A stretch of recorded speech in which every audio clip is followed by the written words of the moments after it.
गुरु ब्रह्म महिमा अलेख शरण। नमस्कार दर्शक वृंद, आपण मानंकु आजिर राशिफल कार्यक्रम मु एस कुमार स्वागत जनाऊँगी।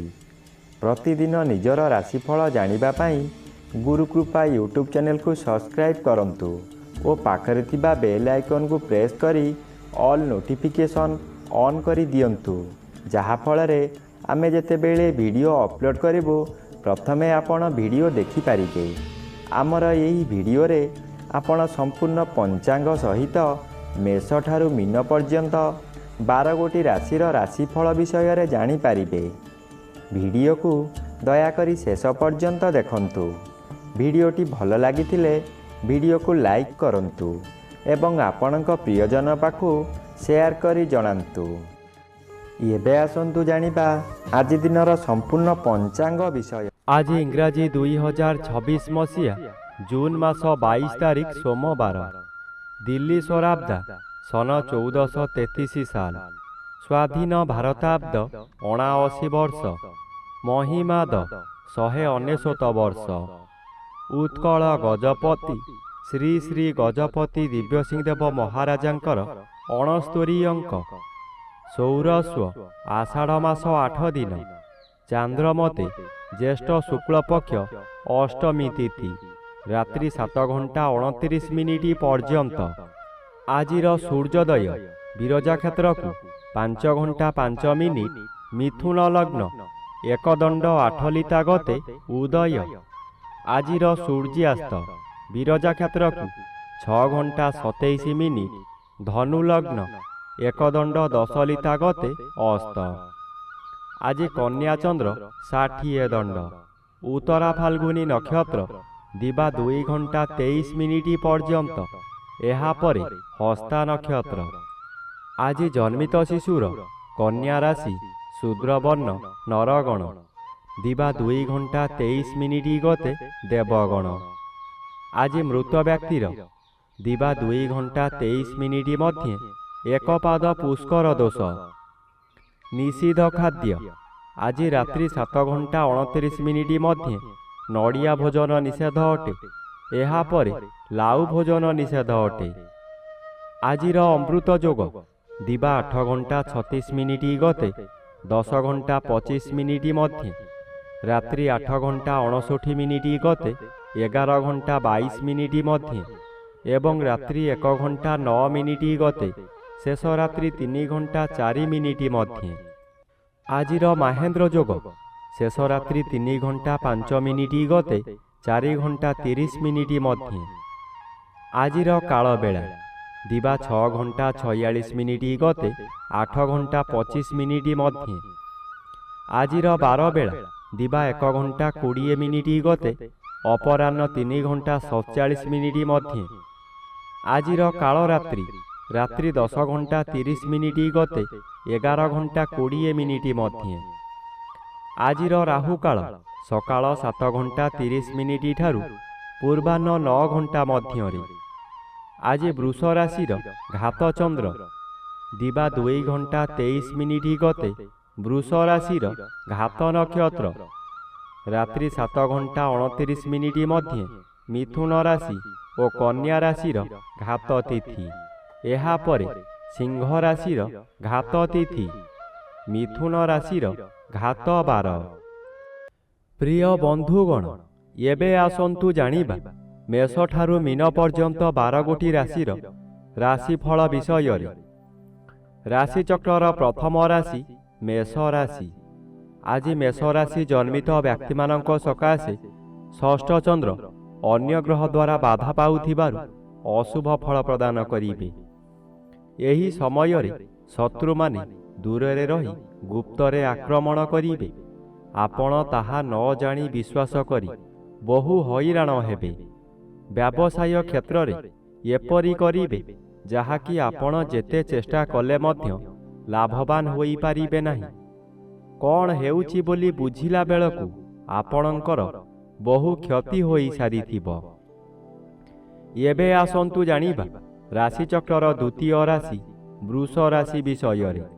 आज वृष राशि जन्मित व्यक्ति मानक सकाशे द्वितीय रवि अशुभ और घात चंद्र ଅତି ଅଶୁଭ କରାଇବ।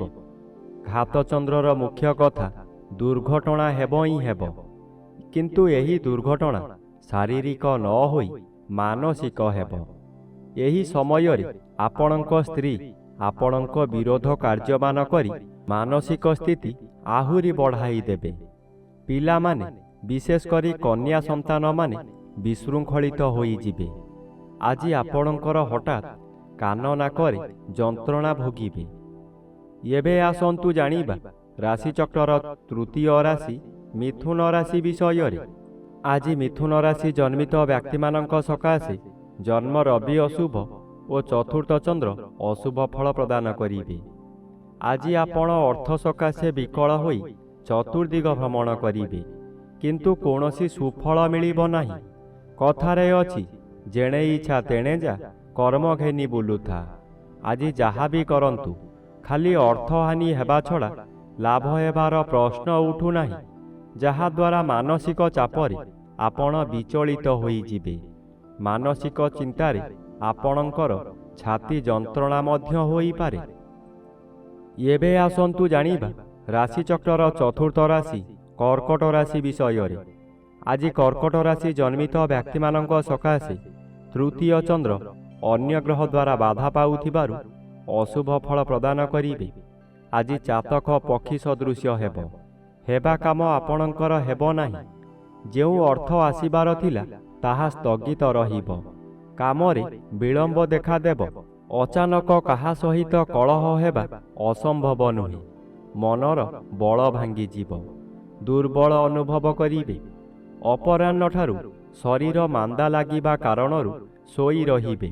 ସମୟ ଅଯଥାରେ ବର୍ବାଦ ହେବ। ଏବେ ଆସନ୍ତୁ ଜାଣିବା ରାଶିଚକ୍ରର ପଞ୍ଚମ ରାଶି ସିଂହ ରାଶି ବିଷୟରେ। ଆଜି ସିଂହ ରାଶି ଜନ୍ମିତ ବ୍ୟକ୍ତିମାନଙ୍କ ସକାଶେ ଏକାଦଶ ରବି ଶୁଭ ଓ ଦ୍ୱିତୀୟ ଚନ୍ଦ୍ର କିଛି ଶୁଭ ଫଳ ପ୍ରଦାନ କରିବେ। ଆଜି ଆପଣଙ୍କୁ କିଛି ବ୍ୟକ୍ତି ଅସହଯୋଗ କରୁଥିବା ସ୍ଥଳେ ଅନ୍ୟ କିଛି ବ୍ୟକ୍ତି ସହଯୋଗର ହାତ ବଢ଼ାଇ ଆପଣଙ୍କୁ ଉଚ୍ଚକୁ ଉଠାଇ ନେବେ। ବାଧା ଆସୁଥିବା ସ୍ଥାନରୁ ବିଳମ୍ବରେ ହେଉ ପଛେ ସଫଳତା ମିଳିବ। ଆପଣଙ୍କର ଉଦ୍ୟମ ଫଳପ୍ରଦ ହେବ। ଉତ୍ତର ଦିଗରୁ କୌଣସି ବ୍ୟକ୍ତି ଆପଣଙ୍କ ସହିତ ଯୋଗାଯୋଗ କରି ଶୁଭ ଖବର ଦେବେ। ଏବେ ଆସନ୍ତୁ ଜାଣିବା ରାଶିଚକ୍ରର ଷଷ୍ଠ ରାଶି କନ୍ୟା ରାଶି ବିଷୟରେ। ଆଜି କନ୍ୟା ରାଶି ଜନ୍ମିତ ବ୍ୟକ୍ତିମାନଙ୍କ ସକାଶେ ଶ୍ରୀଚନ୍ଦ୍ର ଗୋଚର କରୁଛନ୍ତି କିଛି ଶୁଭ ଫଳ ପ୍ରଦାନ କରିବେ। ଏହି ସମୟରେ ଗୃହରେ କିଛି ମାଙ୍ଗଳିକ କାର୍ଯ୍ୟ ହୋଇପାରେ। ଖୁବ୍ ଧୁମଧାମରେ ଆନନ୍ଦ ଉତ୍ସବ ପାଳିବେ। ନିଜ ପାଖରେ ଅର୍ଥ ଥାଉ କି ନ ଥାଉ ସ୍ୱାଦିଷ୍ଟ ଭୋଜନ କରି ନିଜେ ଭୋଜନ କରିବା ସହିତ ପରିବାର ଲୋକଙ୍କୁ ଖୁଆଇ ଆନନ୍ଦ ଅନୁଭବ କରିବେ। କିନ୍ତୁ ଆଜି ଦିନରେ କଦାପି ନୂତନ ଗୃହ ଆରମ୍ଭ କରନ୍ତୁ ନାହିଁ। ଗୃହ ଆରମ୍ଭ କଲେ ତାହା ଅଧାରୁ ବନ୍ଦ ହୋଇପାରେ କିମ୍ବା କୌଣସି ଅଘଟଣ ଘଟିପାରେ। ଏବେ ଆସନ୍ତୁ ଜାଣିବା ରାଶିଚକ୍ରର ସପ୍ତମ ରାଶି ତୁଳା ରାଶି ବିଷୟରେ। ଆଜି ତୁଳା ରାଶି ଜନ୍ମିତ ବ୍ୟକ୍ତିମାନଙ୍କ ସକାଶେ ଦ୍ୱାଦଶ ସ୍ଥାନରେ ଚନ୍ଦ୍ରଗୋଚର କରୁଥିବାରୁ ଅଶୁଭ ଫଳ ପ୍ରଦାନ କରିବେ। ଆପଣଙ୍କ ମନ ମଧ୍ୟରେ ଦୁଶ୍ଚିନ୍ତା ବଢ଼ିଯିବ। ଆପଣ ଯାହା ବି କରନ୍ତୁ ତହିଁରେ ଖର୍ଚ୍ଚ ବ୍ୟତୀତ ଲାଭର ପ୍ରଶ୍ନ ଉଠୁନାହିଁ। ଏହି ଦ୍ୱାଦଶ ଚନ୍ଦ୍ରରେ ଅତିରିକ୍ତ ବ୍ୟୟଭାର ବଢ଼ିଯିବ। ଆପଣ ହତାଶ ହୋଇଯିବେ। ସୁଖ ସନ୍ଧାନରେ ବିଭିନ୍ନ ସ୍ଥାନକୁ ଯାତ୍ରା କରିବେ। ଶରୀର ଅସୁସ୍ଥ ହେବ। ବନ୍ଧୁବାନ୍ଧବ ଅଶାନ୍ତି ହେବେ। ଏବେ ଆସନ୍ତୁ ଜାଣିବା ରାଶିଚକ୍ରର ଅଷ୍ଟମ ରାଶି ବିଛା ରାଶି ବିଷୟରେ। ଆଜି ବିଛା ରାଶି ଜନ୍ମିତ ବ୍ୟକ୍ତିମାନଙ୍କ ସକାଶେ ଅଷ୍ଟମ ରବି ଅଶୁଭ ଓ ଏକାଦଶ ଚନ୍ଦ୍ର ବାଧାପ୍ରାପ୍ତ ଅଛନ୍ତି ଅଶୁଭ ଫଳ ପ୍ରଦାନ କରିବେ। ଆଜି ଆପଣଙ୍କର ଆୟ କ୍ଷେତ୍ରରେ ପ୍ରତିବନ୍ଧକ ଆସିବ। ଯେଉଁ କାର୍ଯ୍ୟ କରି ଆପଣ ଭଲ ଦୁଇ ପଇସା ରୋଜଗାର କରୁଥିଲେ ସେହି କାର୍ଯ୍ୟ କରି ଆପଣଙ୍କୁ ବହୁ କ୍ଷତି ସହିବାକୁ ପଡ଼ିବ। ବନ୍ଧୁମାନେ ଆପଣଙ୍କୁ ବିରୋଧ କରିବେ। ପରିବାରରେ କେହି ସହଯୋଗ କରିବେ ନାହିଁ। ହତାଶ ହୋଇ ଦରିଦ୍ର ପଞ୍ଚାକ୍ଷର ମନ୍ତ୍ର ଜପ କରିବା ବ୍ୟତୀତ ଅନ୍ୟ ଉପାୟ ନାହିଁ। ଏବେ ଆସନ୍ତୁ ଜାଣିବା ରାଶିଚକ୍ରର ନବମ ରାଶି ଧନୁ ରାଶି ବିଷୟରେ। ଆଜି ଧନୁ ରାଶି ଜନ୍ମିତ ବ୍ୟକ୍ତିମାନଙ୍କ ସକାଶେ ସପ୍ତମ ରବି ଅଶୁଭ ଓ ଦଶମ ଚନ୍ଦ୍ର ବାଧାପ୍ରାପ୍ତ ଅଛନ୍ତି ଅଶୁଭ ଫଳ ପ୍ରଦାନ କରିବେ। ଆଜି ଆପଣ କର୍ମକ୍ଷେତ୍ରରେ ଅସଫଳ ହୋଇ ଅପମାନିତ ହେବେ। ଉପରିସ୍ଥ ଅଫିସରଙ୍କ ନିକଟରେ କାମ କରି ନ ପାରିବାରୁ କାମ ହାତଛଡ଼ା ହୋଇଯାଇପାରେ। ଆଜି ଆପଣଙ୍କୁ ସହକର୍ମୀମାନେ ପରିହାସ କରିବେ। ଆପଣ ଦୁଃଖରେ ଭାଙ୍ଗି ପଡ଼ିବେ। ଆପଣ ଯାହା ଚାହିଁବେ ତାହା କରିପାରିବେ ନାହିଁ। ଏବେ ଆସନ୍ତୁ ଜାଣିବା ରାଶିଚକ୍ରର ଦଶମ ରାଶି ମକର ରାଶି ବିଷୟରେ। ଆଜି ମକର ରାଶି ଜନ୍ମିତ ବ୍ୟକ୍ତିମାନଙ୍କ ସକାଶେ ଷଷ୍ଠ ସ୍ଥାନରେ ରବି ଓ ନବମ ସ୍ଥାନରେ ଚନ୍ଦ୍ର ଗୋଚର କରୁଛନ୍ତି ଶୁଭ ଫଳ ପ୍ରଦାନ କରିବେ। ଆପଣ ଯେଉଁ କାର୍ଯ୍ୟ କରିବାକୁ ଚାହିଁବେ ତହିଁରେ ସଫଳତା ମିଳିବ। ବିଶେଷ କରି ଏହି ସମୟରେ ଜନମଙ୍ଗଳ କାର୍ଯ୍ୟକ୍ରମରେ ଯୋଗ ଦେଇପାରନ୍ତି। ଜନହିତକର କାର୍ଯ୍ୟ କରି ଉଚ୍ଚ ପ୍ରଶଂସା ପାଇବେ। ଚତୁର୍ଦିଗରୁ ସମ୍ମାନ ମିଳିବ। ଖୁସିରେ ଦିନ କାଟିବେ। ଏହି ସମୟରେ ଭାଗ୍ୟରେ ପରିବର୍ତ୍ତନ ହୋଇଯିବ। ଏବେ ଆସନ୍ତୁ ଜାଣିବା ରାଶିଚକ୍ରର ଏକାଦଶ ରାଶି କୁମ୍ଭ ରାଶି ବିଷୟରେ। ଆଜି କୁମ୍ଭ ରାଶି ଜନ୍ମିତ ବ୍ୟକ୍ତିମାନଙ୍କ ସକାଶେ ଅଷ୍ଟମ ସ୍ଥାନରେ ଚନ୍ଦ୍ରଗୋଚର କରୁଥିବାରୁ ଅତି ଅଶୁଭ ଫଳ ପ୍ରଦାନ କରିବେ। ଏହି ସମୟରେ ଆପଣ ଯେଉଁ ସ୍ଥାନକୁ ଯିବେ ସେଠାରେ କଳହ ହେବ। ବିଭିନ୍ନ ପ୍ରକାର କ୍ଷତି ହୋଇ ଆପଣଙ୍କର ମଥା ବିଚଳିତ ହୋଇଯିବ। ରାସ୍ତାରେ ଯିବା ସମୟରେ ଆପଣ ଅନ୍ୟମନସ୍କ ହୋଇପାରନ୍ତି। ସାବଧାନ ନ ରହିଲେ ଯାନବାହନ ଦୁର୍ଘଟଣାକୁ ଏଡ଼ାଇ ଦେଇ ହେବ ନାହିଁ। ଏହି ସମୟରେ ଆପଣଙ୍କୁ ଗରମ ଜ୍ୱର ମଧ୍ୟ ହୋଇପାରେ। ଏବେ ଆସନ୍ତୁ ଜାଣିବା ରାଶିଚକ୍ରର ଦ୍ୱାଦଶ ବା ଶେଷ ରାଶି ମୀନ ରାଶି ବିଷୟରେ। ଆଜି ମୀନ ରାଶି ଜନ୍ମିତ ବ୍ୟକ୍ତିମାନଙ୍କ ସକାଶେ ଚତୁର୍ଥ ରବି ବାଧାପ୍ରାପ୍ତ ଅଛନ୍ତି ଓ ସପ୍ତମ ସ୍ଥାନରେ ଚନ୍ଦ୍ରଗୋଚର କରୁଥିବାରୁ ଆଜି ଆପଣଙ୍କର ପ୍ରତ୍ୟେକ ଦିଗରୁ ଶୁଭ ଫଳ ମିଳିବ।